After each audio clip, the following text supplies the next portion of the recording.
downfall. Linda was never the good witch. Gossip and spreading rumors will be your downfall. She threw her into the dead ditch. Jealousy makes you lose everything, that's the cost. How about you just stay in the land of the lost? Besties with the witch of the west. Hate on us, but you're still obsessed. Getting me to be the big bad villain, babe, go get a psychoanalysis. Because I know I'm one in a million, but it's fine, I'll be your protagonist. You're talking too much, we can all hear your whispers. Calling us wicked is a little insulting. You gave them to her, but you can keep the rest with first thoughts. Your word goes, girl, but that's just disgusting. You can call me the bad witch, but I'm not the snitch. So tell me which is which? Which is which? Which is which is which?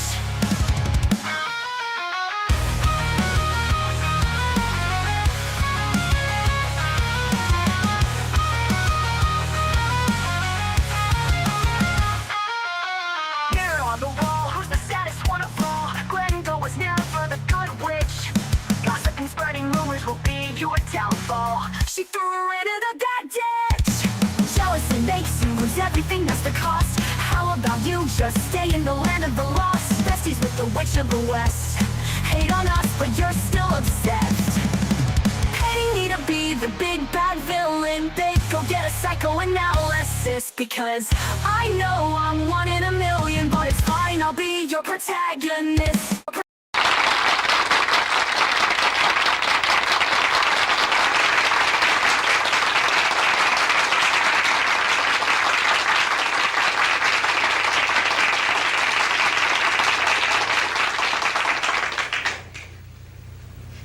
Friends,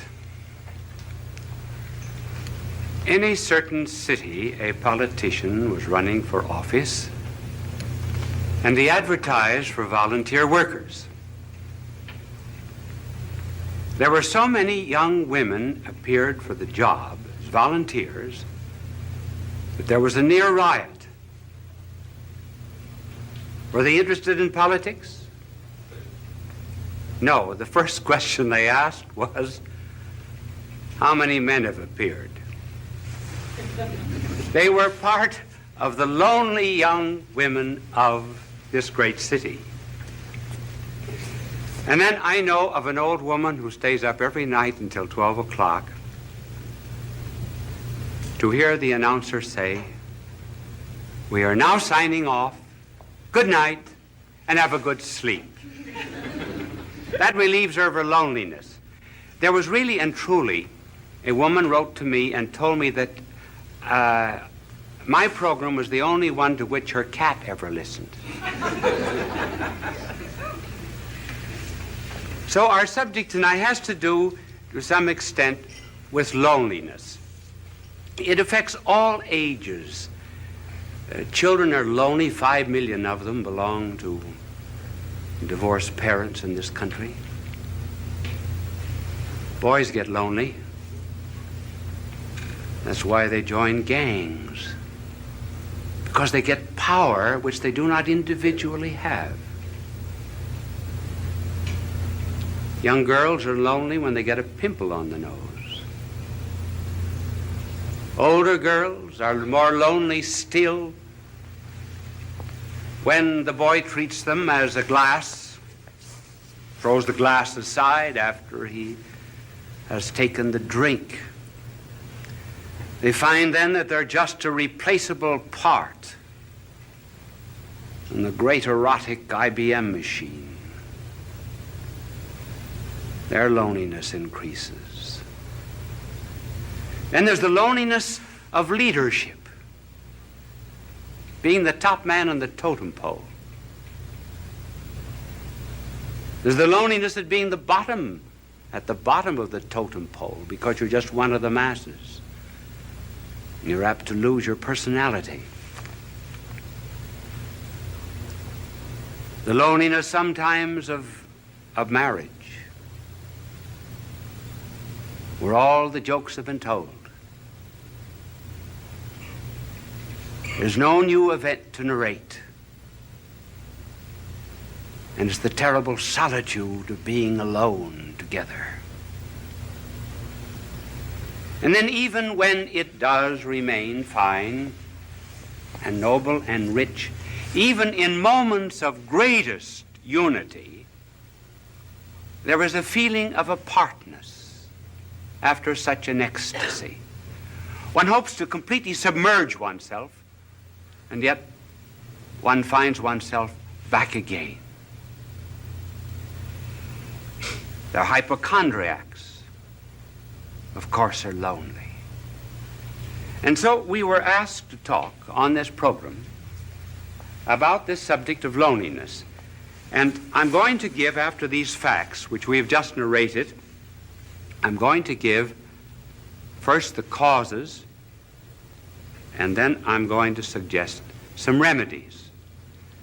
Now, I didn't know whether to use the blackboard or not. My angel is here, and I cannot think of any diagram that I could use. Just write causes on the board. So I'm afraid I will not be able to use my angel, but just before I came on the program, he wanted to know if I would play a game of golf with him tomorrow. And I told him that I was not old enough for golf because I play tennis twice a week. When I get old, I am going to play golf, and I'm going to have a wagon, too, to take me around from hole to hole. And, but he was telling me that the other day he was playing golf, and he drove off 225-yard hole it was, and the ball went right into the cup. And he looked up to heaven and he said, "Dear Lord, let me do this by myself." He's not a lonely angel, as you see.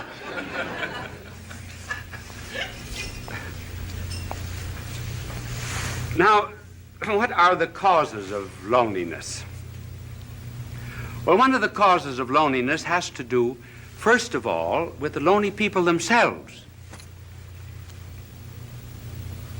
And another reason why they are lonely is because of people who are not lonely. First of all, on account of the lonely themselves. They want to be loved too much. They want to love, to be loved. Now, there's nothing wrong about wanting to be loved, because we're all Stradivarius violins without bows. I didn't mean that pun. We are... one of the difficulties of an unprepared, unscripted play. And we're cups without saucers. We are to be complimented. But the deep loneliness of which we are speaking comes from an excessive desire to be loved. The more I want to be loved,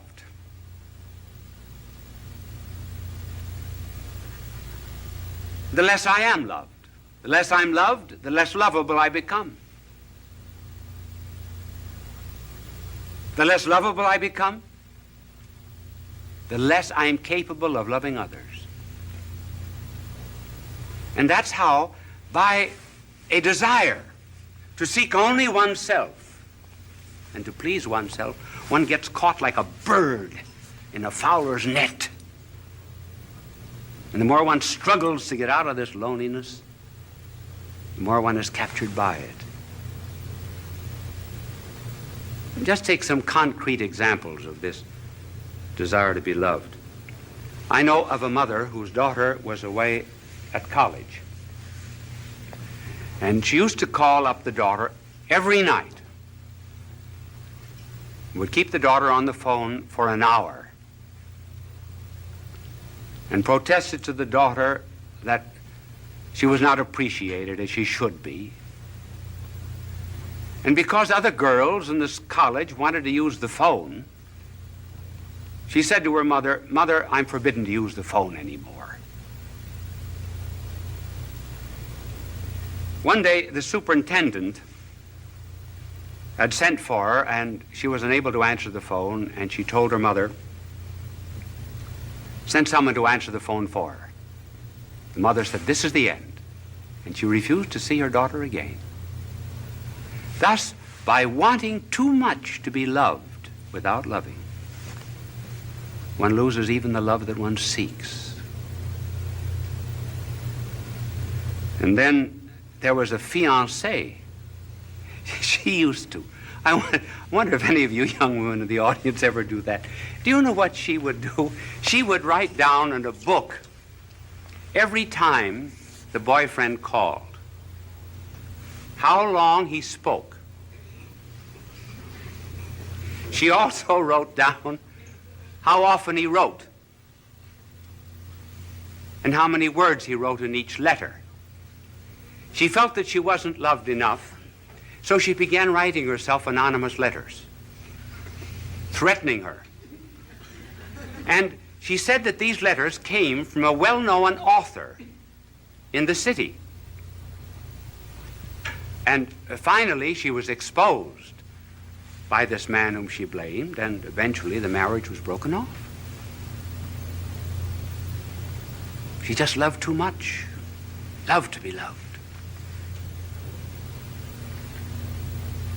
And then there was the wife who felt that her husband was paying no attention to her, insisted that he stay away from work. She wanted to go to a picnic, wanted to go to the beach, and he found excuses many times, and finally he lost his job. The marriage broke up. So one of the principal reasons of loneliness, therefore, is this egotism which seeks only oneself. And you can already see the cure anticipated by the mere fact that we mention this cause. But then there's another cause of loneliness, and that's on the part of the people who are not lonely. They do not bring any love to these people.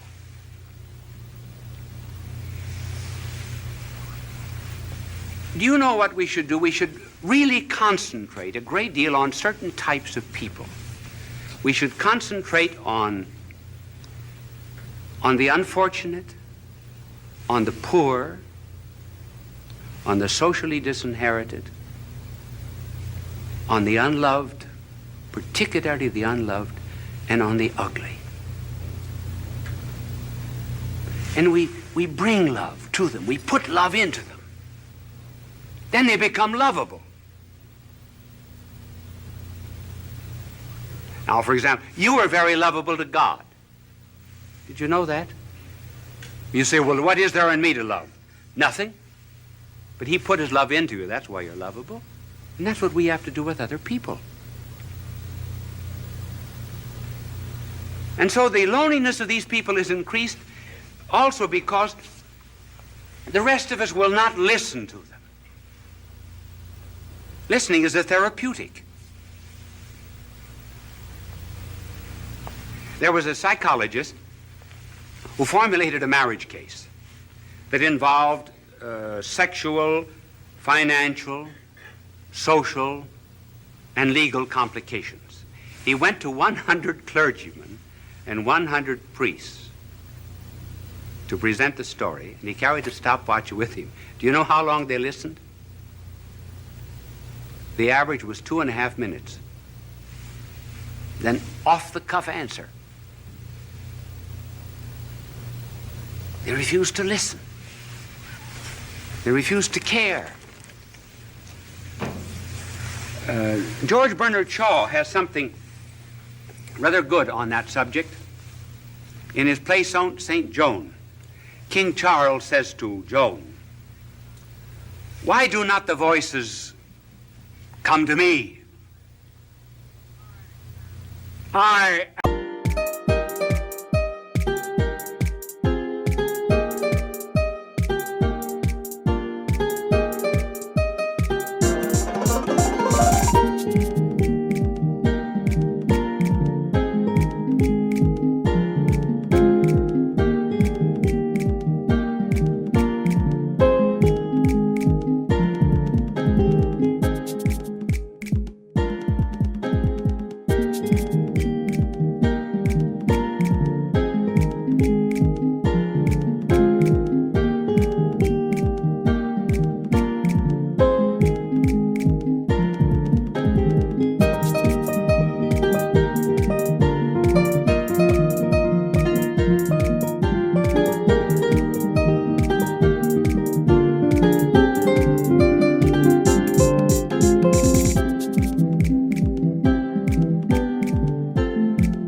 much clear, just an hour, but in the fire we're burning out. We crash, we burn, we never learn, it's a cycle. I can't discern, but in your arms I lose control. We fall apart, but still I go. Here we go again, spinning in the dark, chasing every high, even if we fall apart.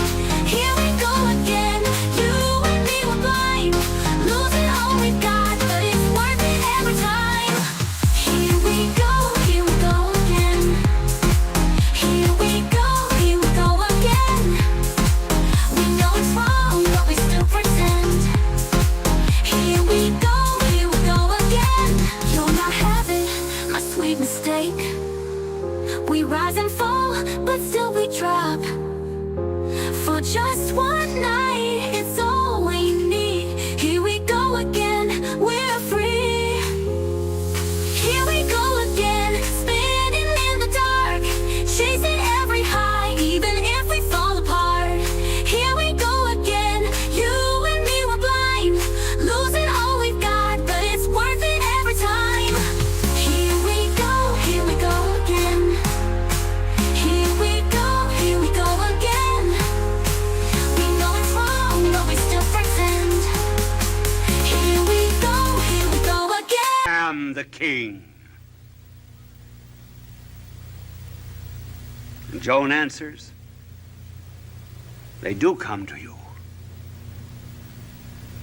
but you do not hear them. You have not sat in the field in the evening listening for them. If you prayed from the bottom of your heart and listened to the thrilling of the bells and the trilling of them after they had stopped ringing, you would hear the voices, just as I do. In other words, listening is a therapeutic, a cure for lonely people. We do the same thing with our prayers. We wouldn't do to a doctor what we do to God. Would we go into a doctor and mumble off all of our symptoms and then say, "Bye, doctor"? Not listen. So listening on our part, refusal to listen, is one of the causes that intensifies this forsakenness. Now, what is a cure?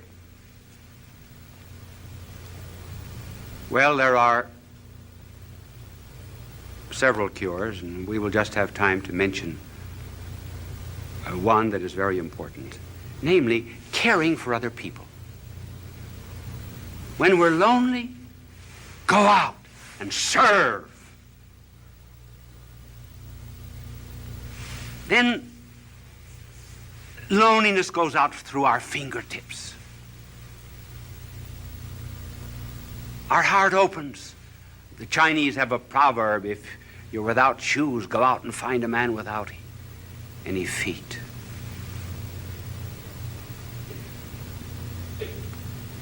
Caring for others. I remember when I first went to Europe to study, to do my university work as a young priest. The first Christmas I was lonely. I was really lonesome. I think it was the only time in my life I was lonesome.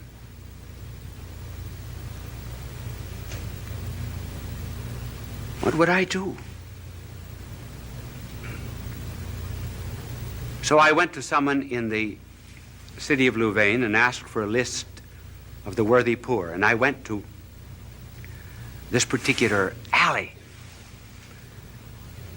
It was the wrong address, actually. I got into Rat Alley. And when the door opened, there, earthen floor, was a blind father at a stove. 10 children barefooted around the stove. A ladder leading up to the second floor. One bed upstairs, bed downstairs. The children slept crosswise. I asked the family what they had. This was Christmas Eve, what they had for dinner, and she opened a bag of straw. The children had no sabots, no wooden shoes. I took care of them for 4 years while I was studying at the university. Got them jobs, rehabilitated them. I felt at times perhaps they were drawing on me. But do you know that the day that I went up for my examination as a professor at that university, as I went in at 9 o'clock to face 200 professors, I saw the whole family coming down the street. I asked them where they had been, and they said, for the last 2 days, we've been at a shrine praying for you that you would pass the examination. We walked all the way back. I was never lonesome again. That's the cure. Helping the neighbor. But here's something to remember, too. We think we should not be lonely. In this age of psychiatry, there are 2 or 3 conclusions that our world has drawn which are false. One is that we should never have a tension. Certainly we have tensions. We must have them. We've got body and spirit, and they go in opposite directions. They have 2 different landing fields. Certain tensions are normal. If we didn't have them, we would be abnormal. And then we're lonesome. Sure. There's a metaphysical loneliness. Perfection is not here. This is not our home.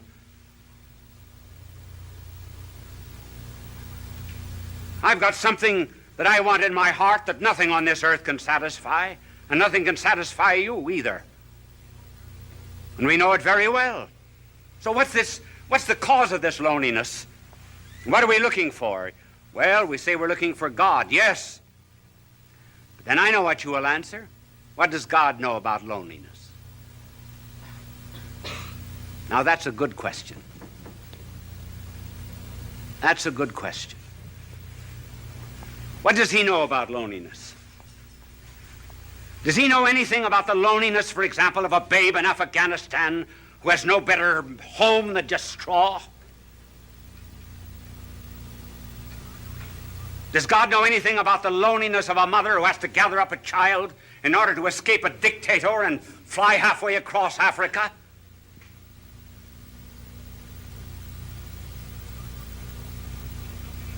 Does God know anything about the loneliness of a man that's born on the wrong side of the tracks? Who's isolated socially from people simply because his hands are calloused with common labor and is denied decent society? Sure, does God know anything about that kind of loneliness, for example, in which one is expelled from a city, disowned by one's own people? Does he know anything about the loneliness of being deserted by friends? Does he even know anything about the loneliness of feeling doubts? Doubts even about religion, doubts even which one cries out, "Why hast thou abandoned me?" Does God know anything about these things? Yes, those are good questions. Now suppose that there was a figure that came into all of this loneliness and so immersed himself in it that he would not immunize himself from it, would not cut himself off from it. Would you, for example, be the only one on the battlefield that was whole and not help any of the wounded? And so if there was a figure that came into this world of ours and refused to isolate himself from loneliness and felt it so much that blood poured out from his body, felt loneliness so much that as if all the robberies of the world were thrust into his hands, as if he himself were guilty, that felt all loathsome carnality so much that his flesh was hanging from him like purple rags. Suppose someone came into this world and went into all of this loneliness, took it all, and was not overcome by it, but conquered it all. Then what? Then I may be lonely every now and then, but I'll not be overcome by it. Then I have a captain, kind of a captain who did presses not a button in heaven from a celestial command. But I have a captain who stumbled to a throne.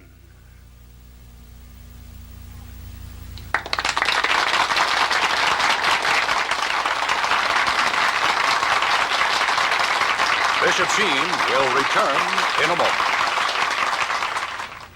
Did that telecast seem a little short to you? Actually, I was just informed that we were 1 minute short. Now, I have a clock before me over there, and I keep my eyes on it. But this clock here was right. I finished 3 seconds before the time. But up in the control room, that celestial command that I just talked about, they figured it wrong by 1 minute. So they asked me if I could, instead of coming out for a very brief closing, come on and talk to you for 1.5 minutes. Now, you are put to the test. If that telecast seemed very short, you are enjoying it. We would say time passed like anything. If you were not enjoying it, it seemed very, very long. As a matter of fact, this 1.5 minutes will seem interminable to you. Now, I want to tell you, my good people, that I have to leave you now. Are you a bit lonely? I am. I'm lonely too. Bye now, and God love you. Fulton J. Sheen is indeed a man for all seasons. He walked a paced beat, allowing us to glimpse his nature and ponder its worth and to enjoy its presence. Bishop Sheen authored over 90 books. He broadcast countless radio and television programs and ministered in many parts of the world to people of every belief. As he said many times, it is not a unity of religion we plead for, but a unity of religious people. We may not be able to meet in the same pew, but we can meet on our knees. The bishop wrote 94 books, recorded countless radio shows, and appeared on hundreds of network and syndicated television programs. His legacy is... And when they finally came up to the front row, where I could see them very well, I leaned over and I said to one of them, I said, "What's the idea of taking up a collection during this lecture?" He said, "To get better speakers for next year."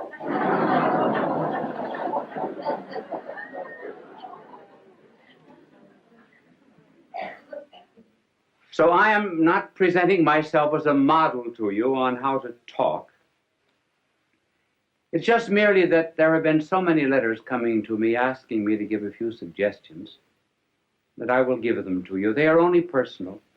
They may not apply to everyone, but I will give them to you for what they are worth. If I can talk now, I certainly couldn't always talk. There came a turning point in my life. It was in college when I was a freshman.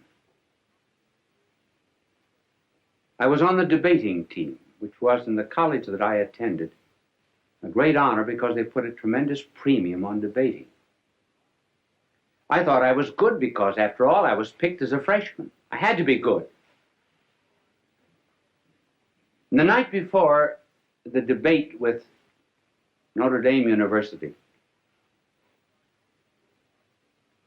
the coach of our debating team, Father Bergen, called me over to his office and he said, "You are the worst talker we've ever had in this college." Well, that was a terrible shock to me. I said, "Well, if I'm so terrible, why did you pick me on the team?" He said, "Because you can think, not because you can talk." But he said, "You're going to learn to talk before you leave this room. Take a paragraph out of that speech, any paragraph you like." I remember we were talking on the Merchant Marine. I'll never forget, the paragraph began, "I think it needs no argument to prove," and so forth. So he said, "Stand up there against the wall," which I did. Now he said, "Go over that paragraph." At the end of it, he said, "Do you see your mistake?" I said, "No." "Go over it again." Went over it 1 hour. 2 hours. 2 hours and a half. I was dead. So was he. And every 2 or 3 minutes, when I finished it, he would say, "Do you see your mistake?" I said, "No." But being naturally quick, After 2 hours and a half, I saw it. He said, "Do you see your mistake?" I said, "Yes, I think I do. I'm not natural." He said, "That's right. That's all." And he dismissed me. You notice how often speakers, as soon as they get up on a platform, or ministers or priests in the pulpit, everything changes, their voice changes, their attitudes, their poses. I think many prayers that we say are, we're not talking to God.